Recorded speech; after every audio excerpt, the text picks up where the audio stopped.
Brachos Daf Mem Beis is divided neatly in half by a Mishnah. The first half of the Daf up until the Mishnah discusses two sections of halachos. The first one concerns itself with things that are mizonos, which we will call pas haba b'kisnin. And the Gemara will ask, when do you have to say Brachos Hamazon after pas haba b'kisnin, and when do you not? We'll explain that at length. And then the Gemara discusses the correct bracha rishona for it. After that, the Gemara discusses when you finish eating a meal and the meal is considered over, that you cannot continue to eat without saying a new bracha. So let's see the two halves of the daf until the Mishnah. Most of the halachos in this half of the daf are brought by way of various different stories that the Gemara quotes. So let's begin with an introduction to pas haba b'kisnin. Pas haba b'kisnin is an interesting mixture. It's considered to be bread. It's pas, but it's not bread that you would make a meal around. It's like snacking bread. We're going to learn later what types of grain-based foods are called pas haba b'kisnin. For now, we're not defining it. We're just going to work with it's the type of thing which you wouldn't eat a meal around. It's the type of thing which you would snack on. So the Gemara is now trying to figure out what is the correct bracha achrona for pas haba b'kisnin. Do you have to say brachas hamazon or not? The issues are as follows. The Torah says v'chalta v'zavata. You have to bench when you're full. So when you eat an amount that fills you up, that's when you need to say Brachos Hamazon midaraisa. There are abundance that you should say Brachos Hamazon even when you just ate a kibetza or maybe a concise. We'll see that discussion. But that's talking about real pas. Pas haba b'kisnin, they didn't say you have to say Brachos Hamazon if it's just a kibetza or a concise. However, if you ate enough that it filled you up, then you're not relying on the rabbinical obligations here. If you ate enough to fill you up, then the biblical midaraisa obligation to bench applies, and therefore you're filled up. You have to now bench because you're in the din deoraisa of Brachos Hamazon anytime you ate a filling amount. So the Gemara is going to begin by discussing this halacha. If you ate snack breads, you ate pas haba b'kisnin, enough to fill you up, does that mean that you need to bench or not? So with the introduction that I just gave you, you do have to bench, but the Gemara will say that we have an incident here.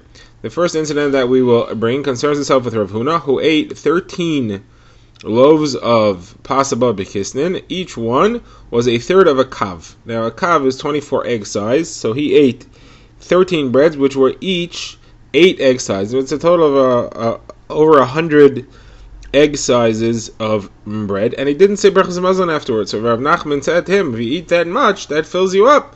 You got to say Brachos Hamazon, because the rule is anything which most average people would consider to be filled up, that's a meal. If it's a meal, so then you got to say Brachos Hamazon. There's no rabbinical stuff here. That's bread, and you got to say a meal. You have to say Brachos Hamazon on this meal d'oraisa. The Gemara now quotes a second incident which discusses pas haba b'kisnin. This one is not about what the bracha achrona is, but it's about what the bracha rishona is. So the Gemara says that Rav Yehuda was making a wedding for his son, who was marrying the daughter of Rav Yehuda bar Chaviva. And he brought out pas haba b'kisnin. They ate it, and he heard them saying a bracha hamaitzi. So he said, why saying a bracha hamaitzi? What is this tzitzi that I hear? Tzitzi is the end of the word hamaitzi. What is this tzitzi? You saying hamaitzi on pas haba b'kisnin? They said, yeah. We have a brayso that Rabbi Moina says that the correct bracha rishona for pas haba b'kisnin is hamaitzi, and Shmuel says that the halacha is like Rabbi Moina. He said to them, you got the story right, but the quote wrong. Shmuel said the halacha is not like Rabbi Moina. You say mizonos on pas haba b'kisnin, not hamaitzi.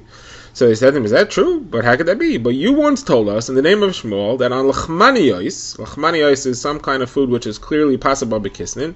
Rashi calls it ublis, which is defined as something which is made primarily of a mixture of flour and sweet liquids like honey or eggs or something like that.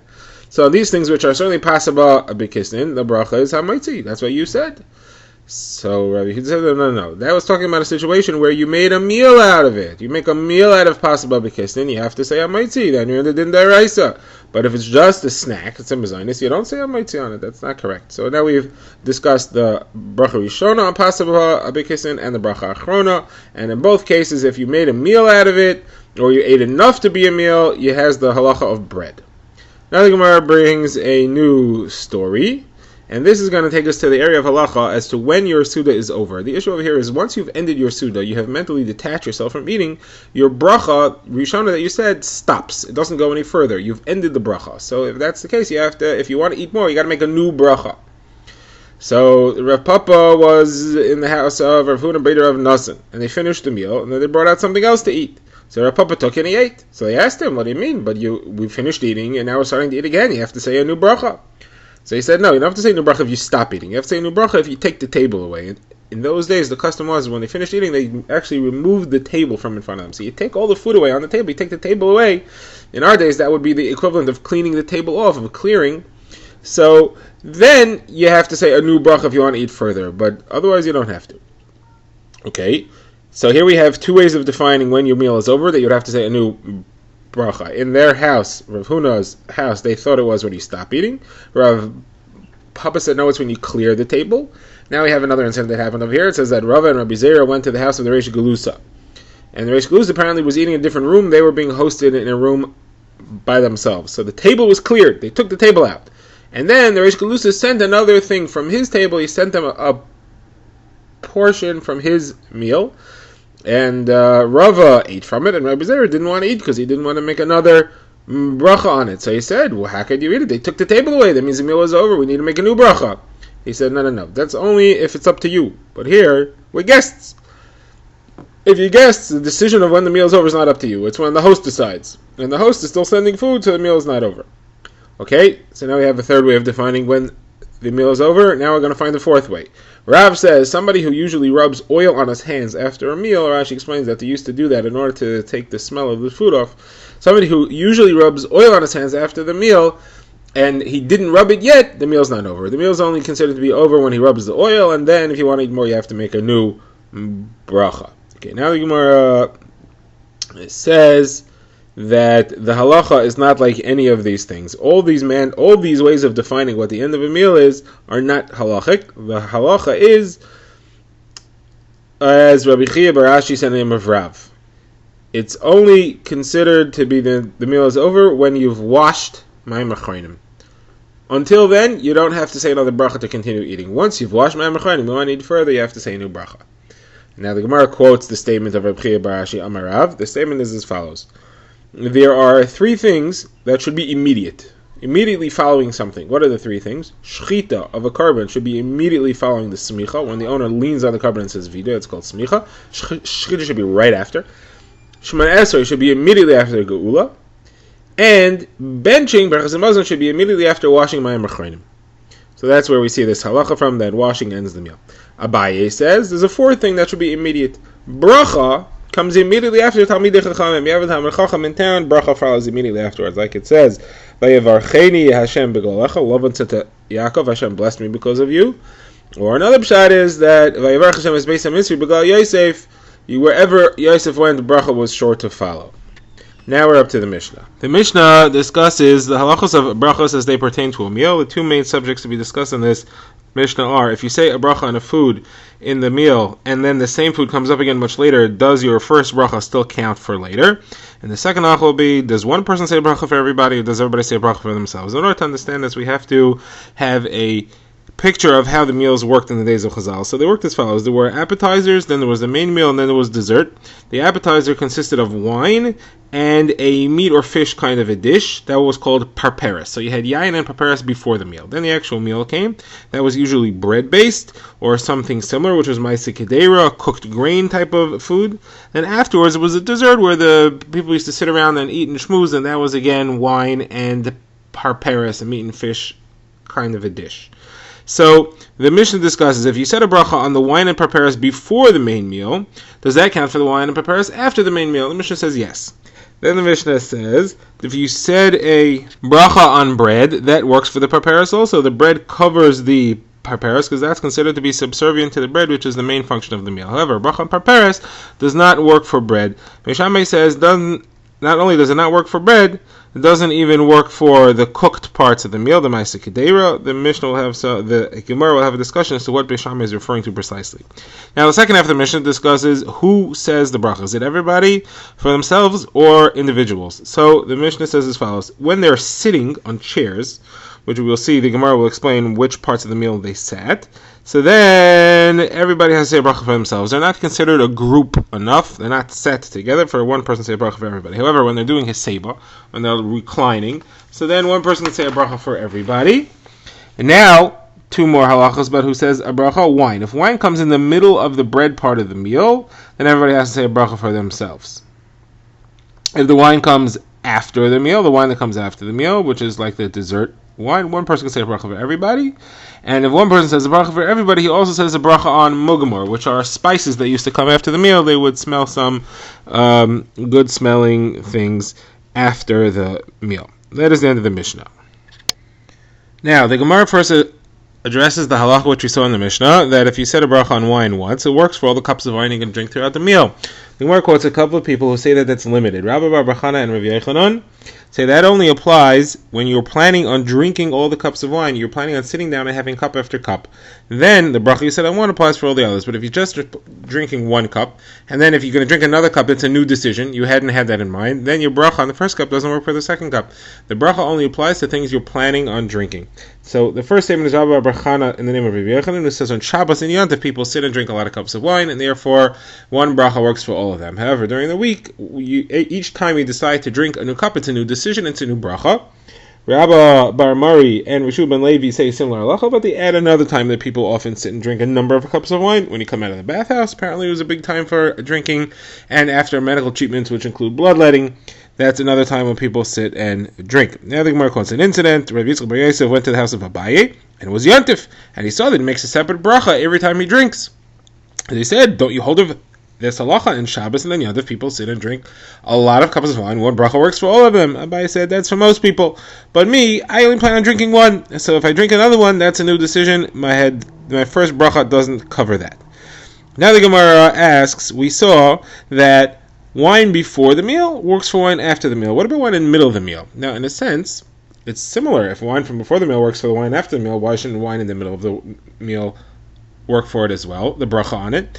But in a sense, it's different. The wine before the meal and the wine after the meal it's for drinking. It's to address the appetite. It's things that you drink. The wine you're drinking during the meal has a different function. It's not drunk for its own sake. It's drunk to soak the food. It has to do with the food processing. It's a different function. Maybe the bracha on the other types of drinking before and after don't work for the wine you're drinking during the meal, the bread part of the meal, that is. And in the same vein, the wine you're drinking, the bread part of the meal, doesn't work for the wine you're drinking after the meal. So Gemara says a number of people had shittus about this. On the side of those who say that the bracha is for one type of wine and drinking do work for the other type is Rav Nachman, Rav Huna, and the ones who say that it doesn't work is Rav Kahana, Rav Sheshis, and Rav Yehuda, and all the other Talmidim of Rav. So the Gemara says that Rav Esakash to Rav Nachman from our Mishnah. In the Mishnah it says that when wine came to them in the middle of the meal, everybody said a bracha themselves, and when wine came at the end of the meal, one person said a bracha for everybody. So you see, they said a bracha in the middle of the meal and at the end of the meal. So you see, the two types of wine and drinking don't pater each other, the bracha. So you said, no, this is two different cases. One is where wine came during the meal, and there's a different one where they didn't have any wine at all till the end of the meal. One has nothing to do with the other.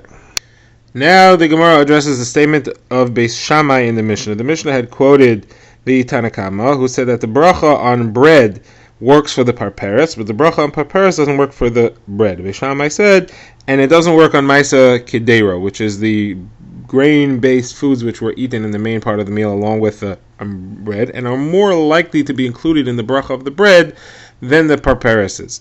So the Gemara wants to know, Beis Shammai, who said that the bracha doesn't work for the maisa kidera, the grain-based, is he arguing on the first statement of the Chachamim, who said that the bracha on the bread works for the parperes, and Beis Shammai is saying, but it doesn't work, not for the maisa kidera and not for the parperes either? He's arguing, or is he arguing only? Or are they arguing only on the second half of the Mishnah, where the Tanna Kama had said that the bracha on the parperes doesn't work for the bread, and the implication is that it does work for maisa kidera? And Beis Shammai said, no, that I disagree. It doesn't work for the maisa kidera either. So this is a question what Beis Shammai holds, and the Gemara leaves it unanswered. Take you. The Gemara now refers to the next part of the Mishnah, which said that you can only have one person say the bracha for everybody if they are reclining together. Now, there are three levels of positions in which a group may be eating together. They may be standing together, they may be sitting together, or they may be reclining together. The last one being the most set their joint eating situation. Now, the Gemara wants to know, we have just said in our Mishnah that it's only if they're reclining together that they could have one person say a bracha for everybody, but sitting, nothing. Versus I have a brayso that contradicts this. it says if you have 10 people walking on the way and they're walking together, then it doesn't matter if they're sharing food or not. Everybody has to say a bracha themselves. However, if they're sitting together, then again it doesn't matter if they're sharing food or not. One person can say the bracha for everybody. So you see clearly it's contradictory to our Mishnah. This Brachos says that sitting together is enough of a kviyas together. It's enough of a joint situation that everybody can say their own bracha. So Gemara says the answer to the contradiction is as follows: sitting together plus another factor that determines the set nature of their eating is enough for them to have one person say the bracha for everybody. And that's if they said, let's go eat together in place X. If they set a place and said, we're going to go eat together over there, that defines them as being together even though they're sitting, and you can have one person say bracha for everybody even though they're sitting and they're not reclining. And then Gemara quotes an incident. The Gemara says that Rav died, and the Talmidim went to his funeral, which was in a different city. And on the way back, they said, let's go sit and eat on the banks of the Denk River. So they sat and they ate, and then it came time to say the bracha, and they were stuck. They did not know. They're not reclining. They're only sitting. They didn't have anything to recline on, but they said, let's go eat. Is that enough of a reason for have one person say the bracha for everybody or not? They didn't know what to do. So the Gemara says, Rav Barava stood up and he tore Kriya again. He ripped his clothing as a symbol of mourning for the loss of Rav. He said, our Rebbe died. He didn't teach us this halacha. We don't know what to do. So they didn't know how to say the bracha. So Gemara says they were stuck until an old man came along. It's usually a reference to Eliyahu Navi. An old man came along and he told him, well, we have this contradiction between the two braysos, between the brayso and the Mishnah, and the resolution is that in a situation where they said, let's go eat in X place, that's considered like they're together, even if they're only sitting, and one person can say a bracha for everybody in exactly your case.